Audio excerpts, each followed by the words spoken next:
The next Lee and Ian podcast is approaching the station. Please step aside. And welcome to the Lee and Ian Show. I'm Lee Navlin. And I'm Ian Grodman. The Lee and Ian Show is sponsored by Grodman Law and Mediation. Remember, when it comes to divorce, family first, your children first. Mediation is the way to go. Thank you, Lee. Grodman Law and Mediation. Thank you. Ian, you're quite welcome. And if you want to check out my latest, it's LeeNavlinBooks.com. When I'm not recording a podcast, I'm writing some really funny books. Really funny. According to Ian Grodman. Yes, and your mother. And my mother. That is true. Yep. LeeNavlinBooks.com. Ian, our guest is returning to the Lee and Ian Show for the second time. We are very excited. And when she's not telling 6 million New Yorkers where to go and what to do, she's spending time with us. 9 million New Yorkers. We're 9 coming up with million? 6 million. Yeah. So 6 million ride the subway, right? I mean, not everybody rides the subway. I think everybody in New York rides the subway. Oh, well, perhaps you're right. So please say hello once again to the legendary voice of the New York City subway, Bernie Wagenblast. Welcome, Bernie. Hello. Hey, Ian and Lee. So good to be back with you. Bernie, I am so happy to have you back. But this is the first time we've had a guest return, right? We've had one other person come on twice. That's right, Congressman Yes. Tom Malinowski. That's right. That's right. That's right. Yes, He's a former congressman, so A he- former congressman. That's right. But we have an amazing guest on tonight. In the years since Bernie was here last, there has been so much that happened. We have a lot to talk about. That's absolutely true. Bernie, you're not only the voice of the New York City subway, you're a New York City radio legend, and of course, you're a master of ceremony at so many events that I want to get into in just a little bit. But in your best master of ceremony voice, I guess, can you answer this question for me? Sure. What do Dominic Jackson, Peppermint, Bowen Yang, Gays Against Guns, and Bernie Wagenblast have in common? We are all grand marshals for the 2026 New York City Pride March. Woohoo! That is fantastic. Go, Bernie! Bernie, congratulations on that. That's wonderful. I mean, Thank you. talk a little bit about how that came to be. Well, as I understand it, late last year, they took nominations, and then there was a vote of those people who were nominated, and I was selected to be one of the grand marshals. And obviously, we represent a lot of different groups, but this year there are 3 trans women who are grand marshals, and I think that's in part because of what's been going on at the federal level, especially with attacks on trans rights and things of that sort. That's amazing. So how does it work exactly as a grand marshal? Are you on a float? Are you at the front of the parade? Are you? Is it your own float? I am, as I understand it, I'm going to be riding in a convertible, sitting up on the back seat of the convertible. And I would assume that we're near the beginning of the parade, but I don't know the specifics of exactly the line of march, how that's all set up. But I'm assuming that we are near the front and that there's some way of designating who these individuals are, because people know my voice in New York City, but they don't necessarily know my face. I'm sort of one of those unseen voices that are part of the New York soundscape. I was hoping there was going to be a subway float that you would be riding right on top of. But Yeah.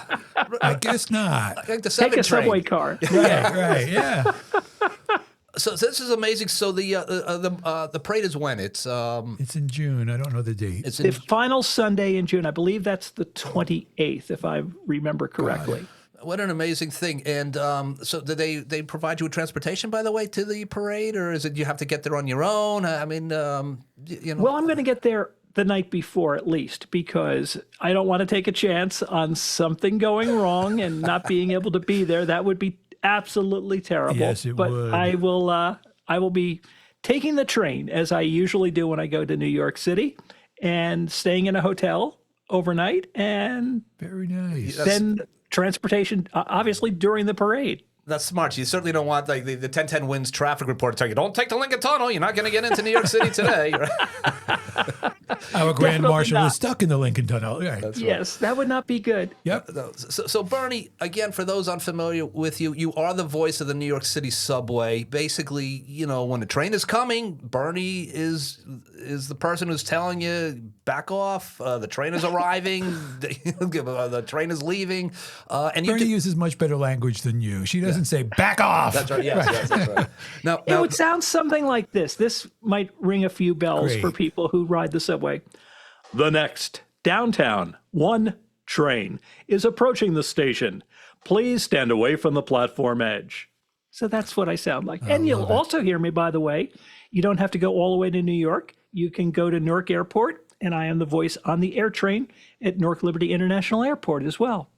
and you do all these live, by the way. Right? I just want to, Yes, in fact, yes. If you could hold on for just a moment, I believe we have a 5 train that's heading my way. Bernie never sleeps. We'll wait as you make that announcement. Bernie, I'm watching a movie a few days ago, and I hear your voice in the movie because it's a subway scene, and the subway's arriving, and sure enough, there you are. Oh, wow. That's cool. Yeah, now, are you getting paid for those, or am I... Any residuals? Any residuals, right? I Yes. wish. The one thing I got residuals for, I did a voice on a Paramount Plus comedy with Tracy Morgan, where I did a few lines that were recorded for one episode. And a week or so ago, I got a check in the mail with residuals. I have never received nice. residuals in my life. I've been in the union since 1980, but this was the first time I ever received a residual check. Good for you. Is that AFTRA? Yes, SAG-AFTRA. Originally, it was AFTRA, which is the American Federation of Television and Radio Artists, but they then merged with the Screen Actors Guild, so now we are SAG-AFTRA. So representing people on radio, television, films, and lots of other things. Bernie, recently you were the MC at Mamdani's inauguration, become the new York City mayor. Again, unbelievable. I mean, that's once in a lifetime opportunity, obviously. How did that come out? How did that come to be? And just talk a little bit about that. Did you get a chance to actually chat with the mayor? Well, let's tell you first how it all came about. It was mid-December. I got an email asking me to call this number saying they had an event coming up on January 1st, and they wanted to talk to me about it. They didn't say what the event was, and I'm thinking, January 1st. And I actually thought this. I said, the only thing I can think of that's happening January 1st is the inauguration of the new New York City mayor. But that can't be what they're calling about. It was a California number. I called, and it turned out, indeed, it was for the inauguration.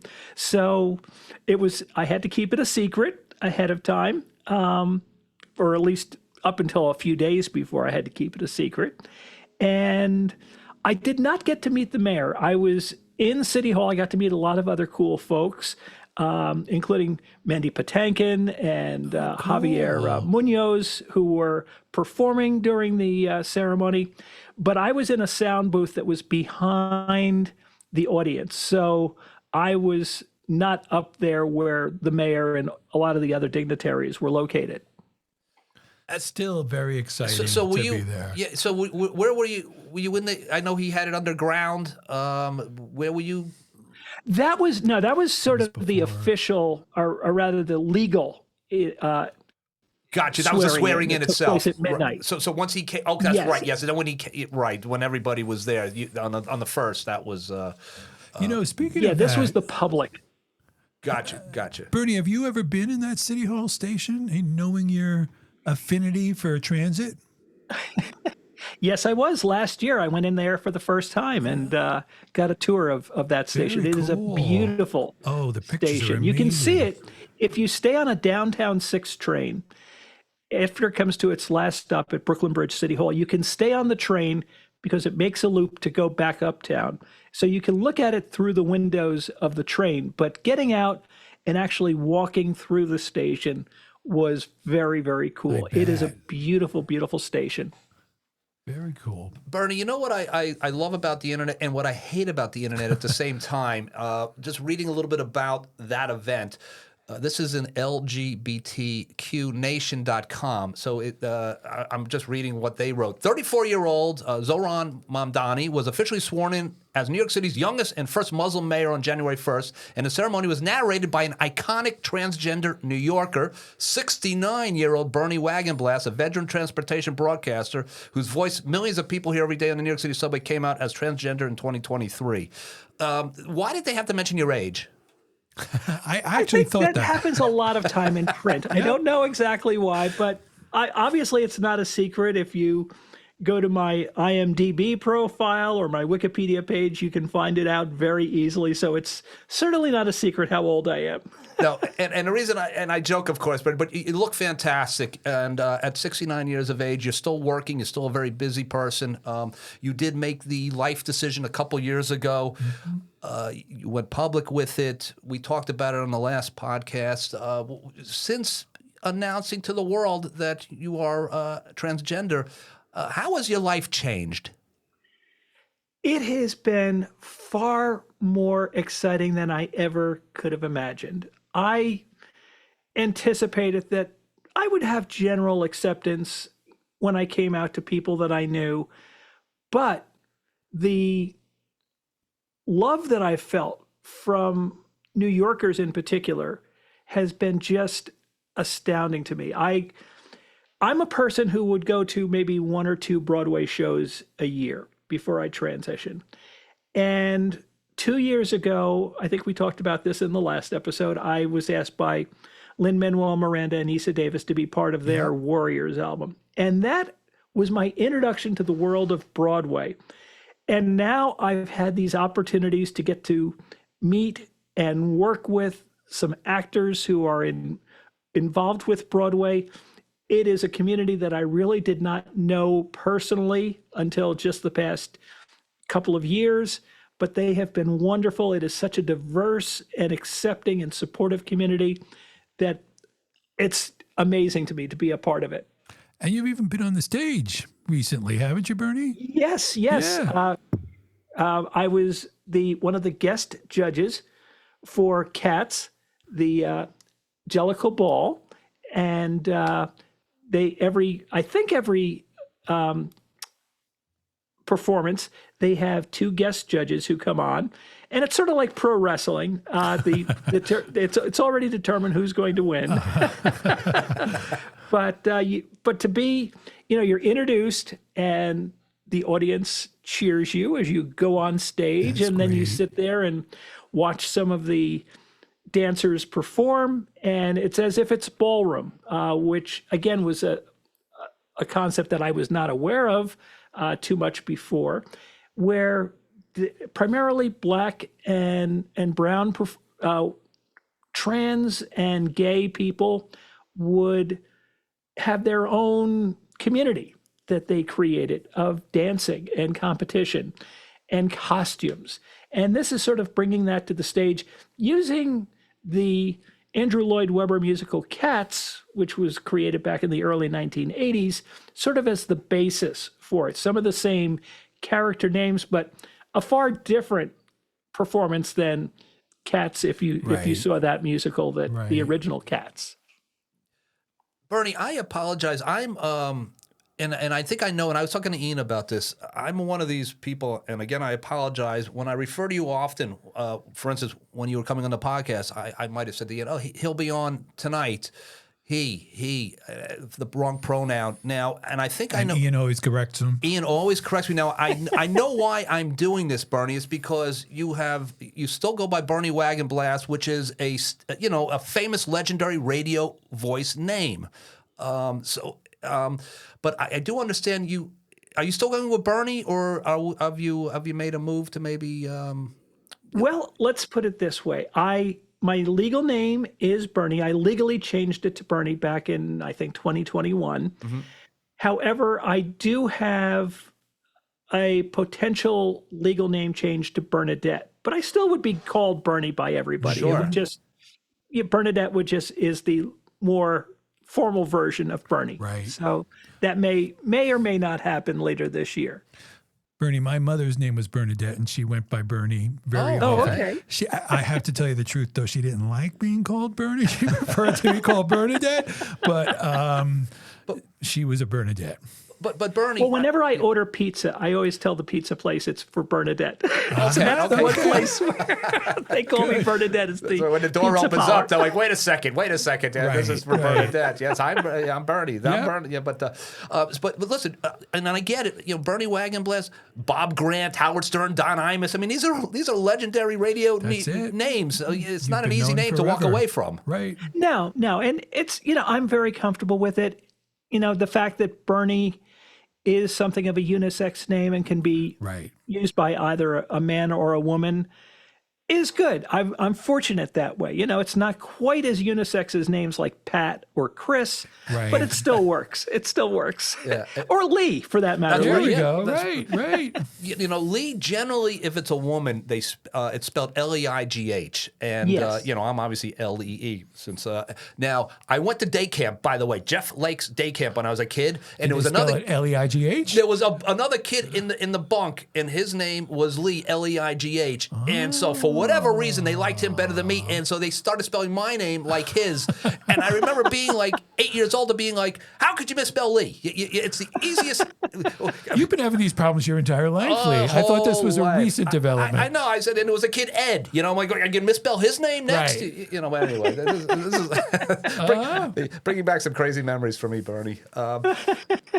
But Bernie, being again, you had such a brilliant career on radio, Shadow Traffic, 1010 Wins News as the traffic reporter, and what are your thoughts now? I broke into radio many years ago. That was my first love. I ended up moving into news producing, TV news producing, which was not my first love. But I'm so saddened by the demise of CBS Radio.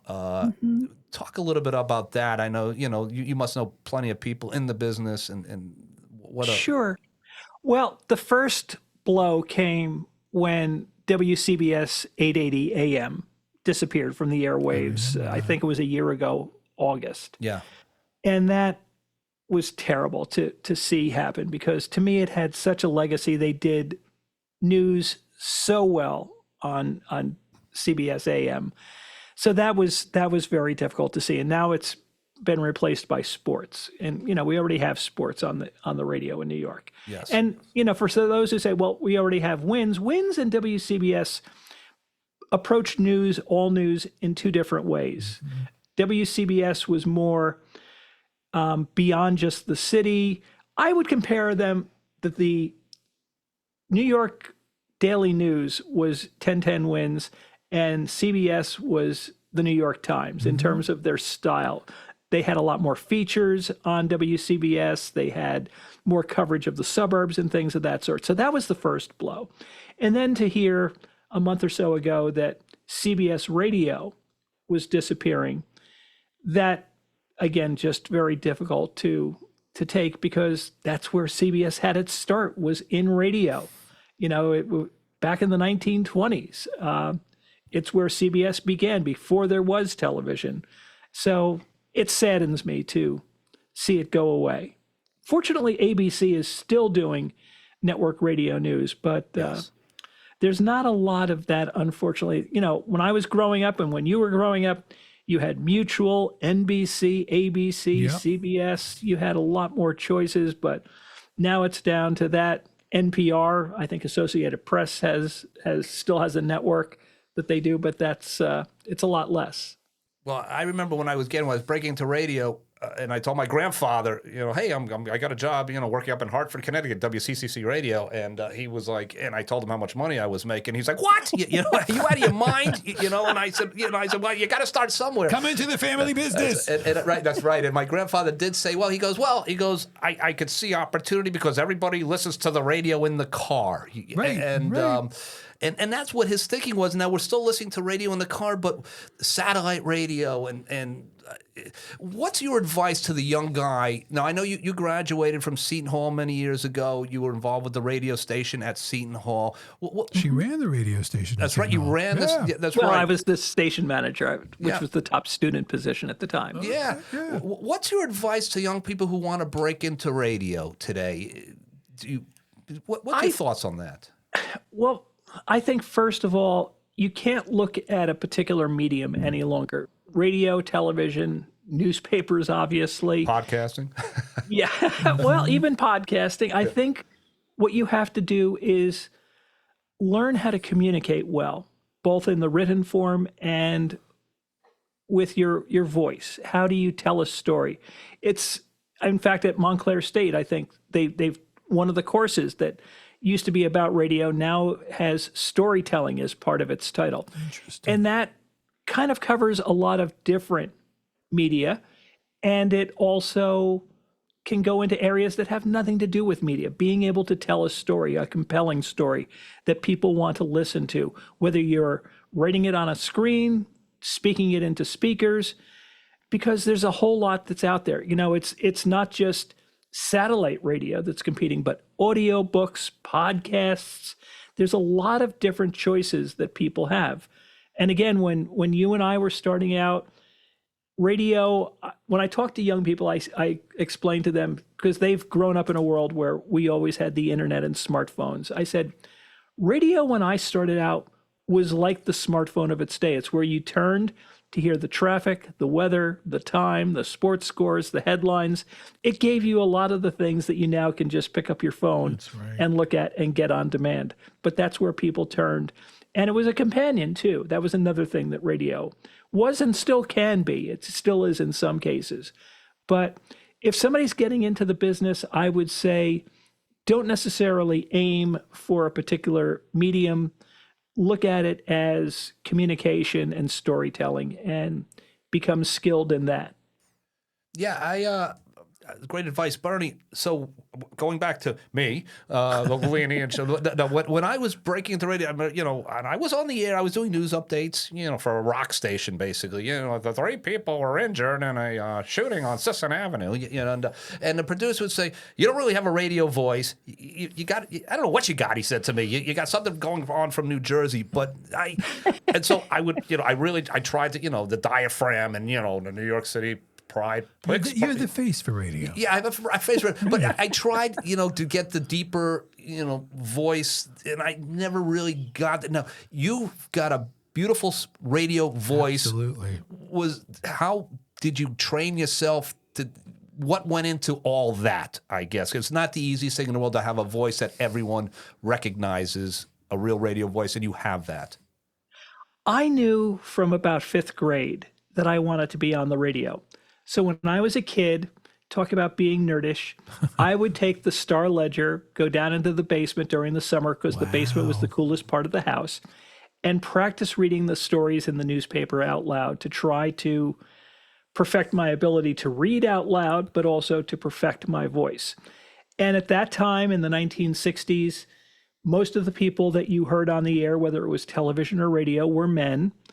And they all had what was called the Middle American accent, kind of a Midwestern, nondescript accent. You couldn't necessarily put your finger on it and say, "Oh, you sound like you're from Boston or New York or California." So that was the presentation style that I tried to perfect by doing that out loud. So that was, most of my training was self-training, but when I got to Seton Hall, it was my first time to be on the air and doing it in real life. And I listened to old tapes of myself and kind of cringe at what I sounded like, but it was an ongoing process. And I still work to try to improve that voice, and I work to try to improve this more feminine version of my voice. It's an ongoing process. Yeah, I remember, same thing. I remember making a tape, out of college, and I'm sending it to the stations around. Because, basically, if you want to get on radio, it's like, hey, Virginia's hiring, or Idaho's hiring. It wasn't like New York City is like, oh, yeah, get no experience. Sure, yeah, we'll bring you right onto the air. And I remember those tapes were just, cringy is right. You would, and I would have one was just me doing the radio news, and then others being a DJ trying to spin records and, and kind of, that was Captain and Tennille, and you look back at, oh my God, that was. But I think I was better back then than I am now, actually, Ian. That's. Oh no, you are doing a great job as a podcaster, Lee. But Bernie, you actually broke into the New York City market at a very early age. Yeah. Yeah, I was lucky. I think first of all, going to Seton Hall was very fortunate because it was in and is in the New York market. That's right. And I had a job working at a New York radio station, WHN, which was a country music station in their news department.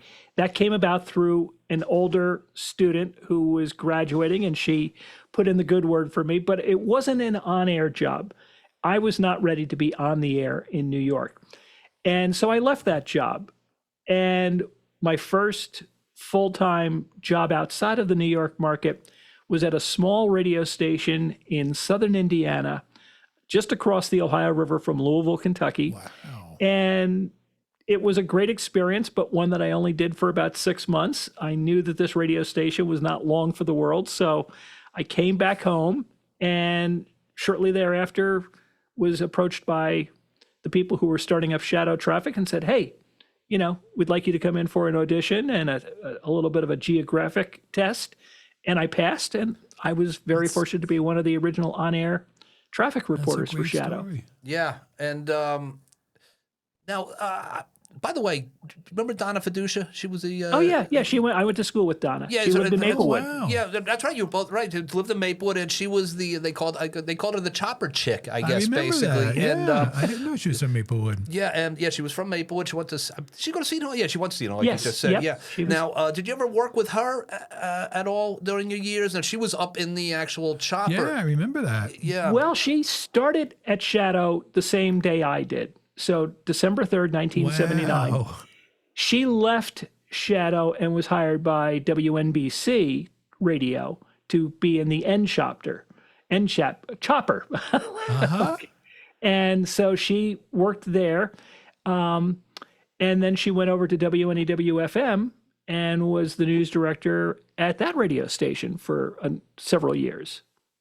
The reason I mentioned Donna is because I worked with her at Fox News. She was doing the overnight updates, and I was the overnight producer. And so, Wow, I didn't know that. Yeah, and we would occasionally she was out in New Jersey, so we would commute in. Ride back and forth together. Right. And so one morning we're listening to Howard Stern, and I don't even know why I'm telling you this story, but Bernie, I'm going to tell it anyway. But Howard starts talking about her, and she's in the car with me. You know what I mean? Like he was talking about her from like back when he was on NBC, radio, and she was the chopper chick, and then he was like, "Yeah, remember Donna for douchebag?"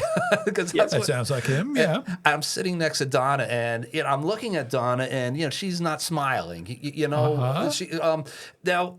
And then she laughed about it afterwards. And to me, it was like being a fly on the wall to have something like that happen. But, Bernie, when you're dealing in radio with some of these big egos, which you have over the years, is there a name that stands out as, boy, I couldn't stand that person? Or conversely, this is somebody I absolutely loved working with? Names and, just remember when. I mean, because so many of these radio voices are retired or not with us anymore. Bob Grant, for instance. Right. I'm just wondering, any fond memories of any of the big names out Sure. Well, going back to WHN, there were some wonderful people that I worked with there. Ed Baer, Del DiMatro were two people who were just wonderful and treated even a newbie like myself as, an equal, which I very much appreciated.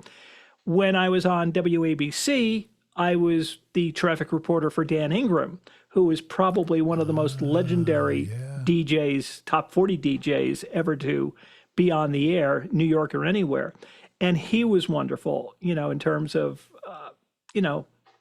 being able to be on the air with a legend when you're 23 years old kind of blows your mind. Yeah. I had that opportunity to be on the air with him.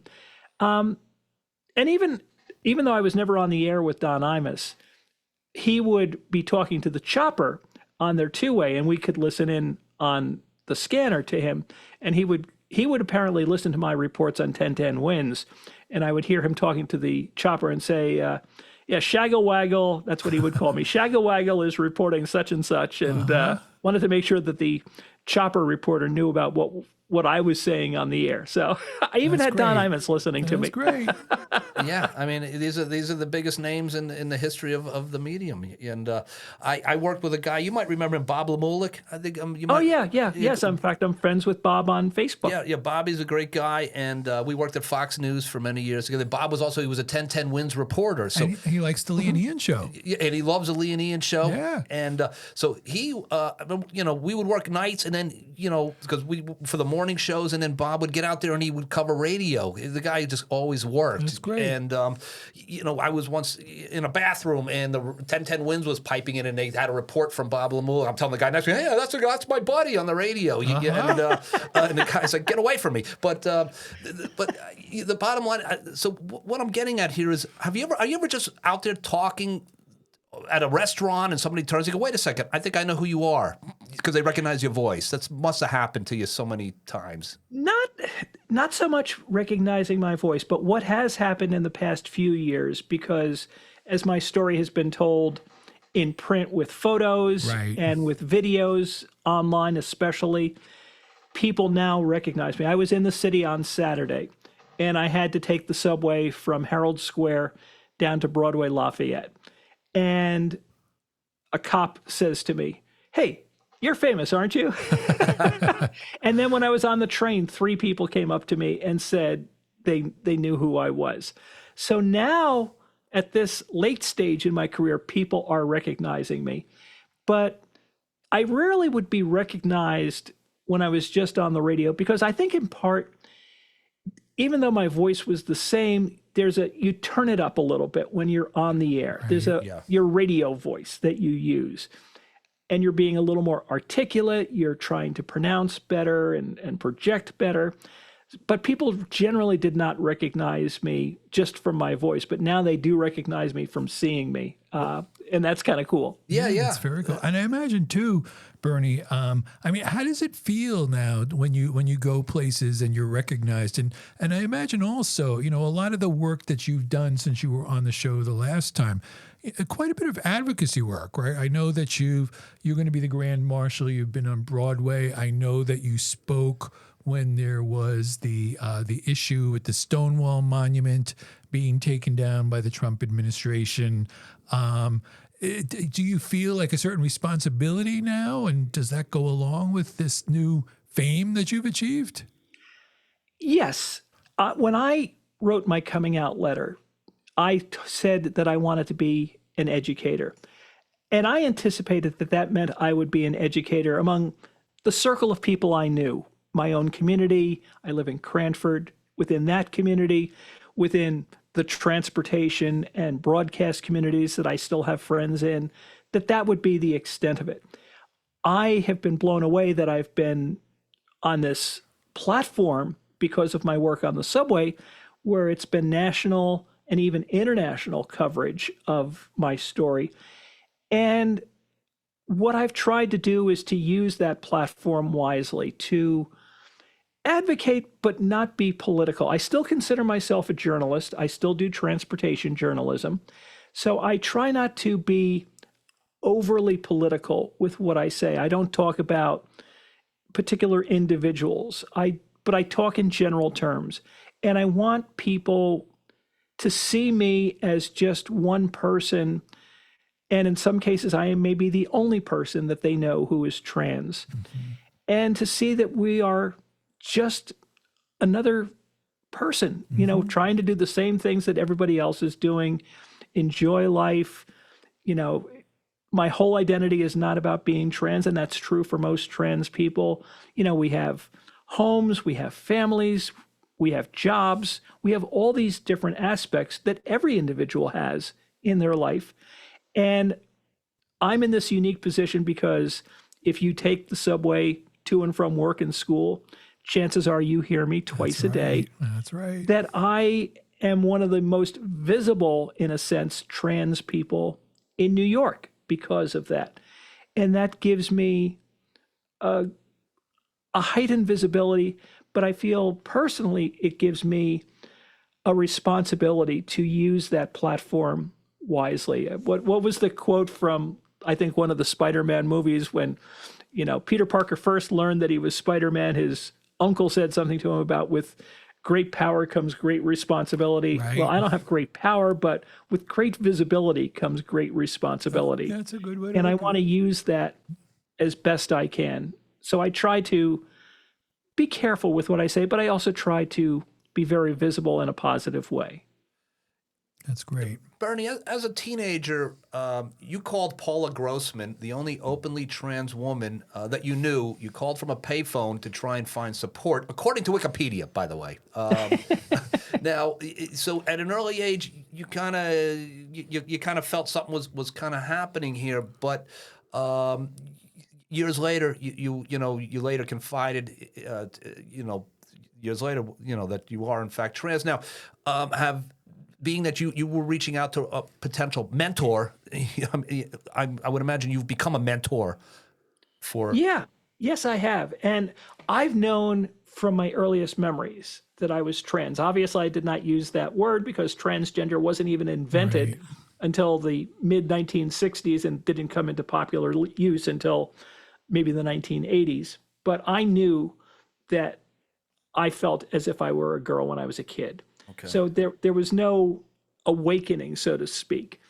And when I reached out to Paula Grossman, I was about 15 years old at the time, and her story was in the newspapers. She was a teacher out in Bernards Township, I believe, and it was quite controversial about whether she would be allowed to return to her teaching position after the summer break. And it was wonderful. I only talked with her once, but it was wonderful that I had a chance to speak with someone. That's great. And when I see people now, especially young people in the city, they will tell me how much my story means to them. And that means a lot to me. So I know I am touching literally thousands of people who don't have the same privilege that I enjoy, who are struggling, who are trying to figure out a way forward in their own lives because they are trans or non-binary.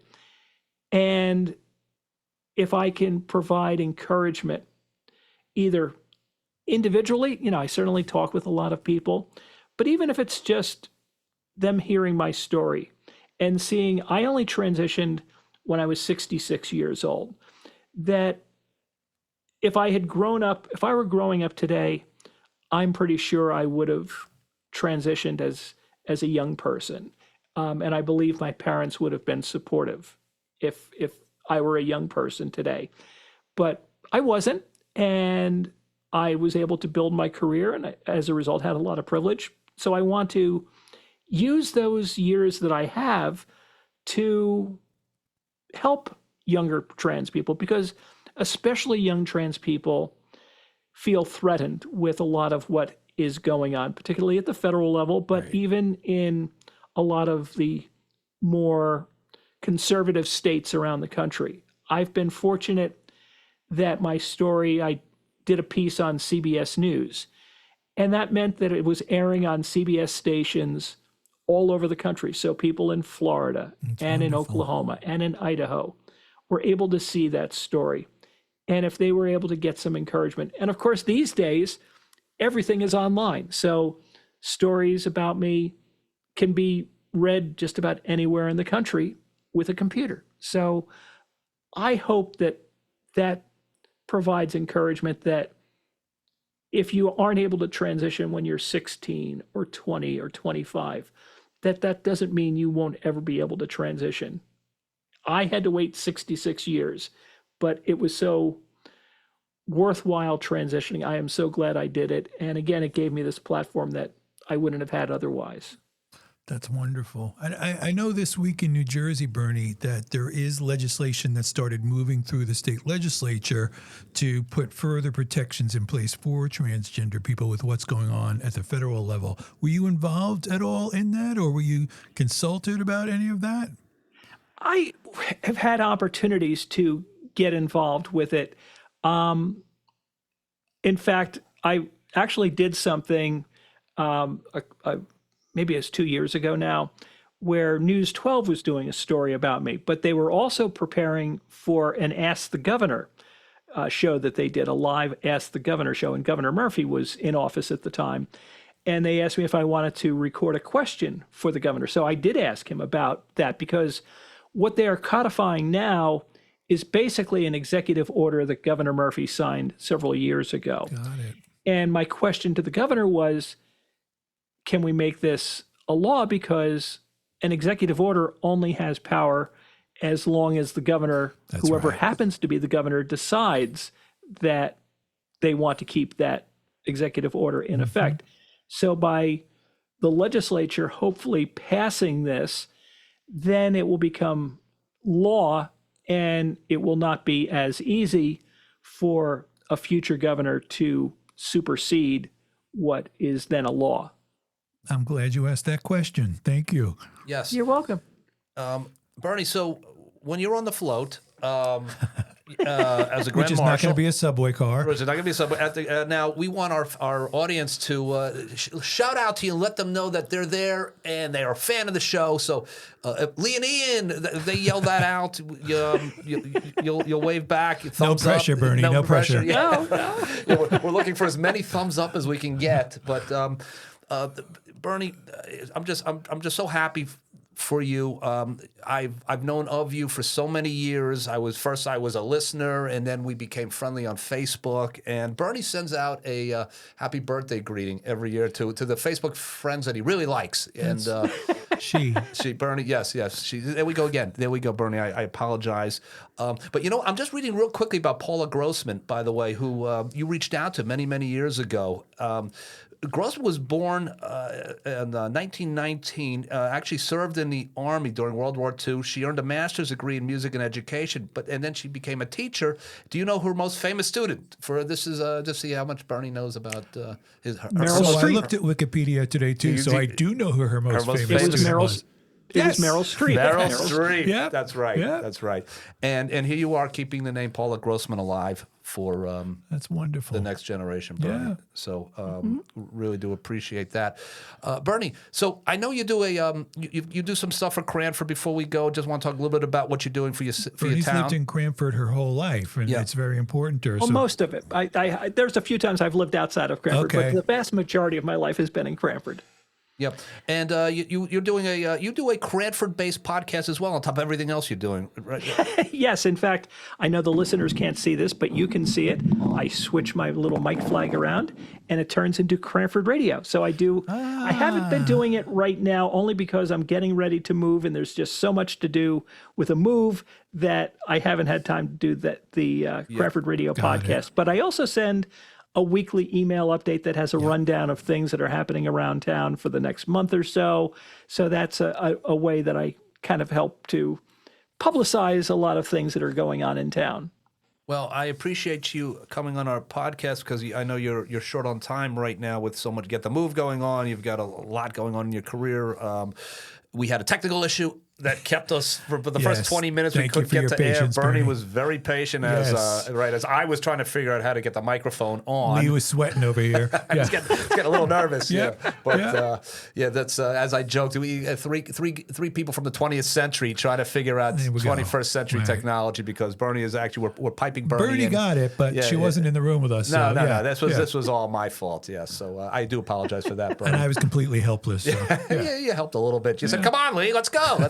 Bernie's a busy person, but Bernie. So I guess we're just real happy for you. I know you've been to Maplewood, South Orange, quite a few times. So you went to school here. I know you've done some things here in the community. Yeah, and I, since I just got to know you a little bit a year ago when you came on the podcast, Bernie. I am so thrilled that I got to meet you and that you're having such an impact on so many people. It's wonderful to see, and it's good to. It's nice to see you get those accolades that you're getting as well. So thank you. Thank you.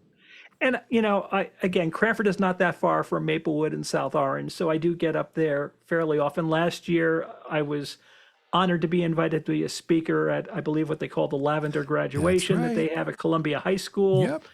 And was able to speak to some of the graduating students there and their families. And of course, North Jersey Pride, to me, one of the best Pride events that takes place That's in right. June, Right right here there in in Maplewood. Maplewood. So looking forward to coming back to that this June. So a lot of great things happened. And you were a great hit at that lavender graduation last year, Bernie. The kids loved it. The families loved it. It was really terrific.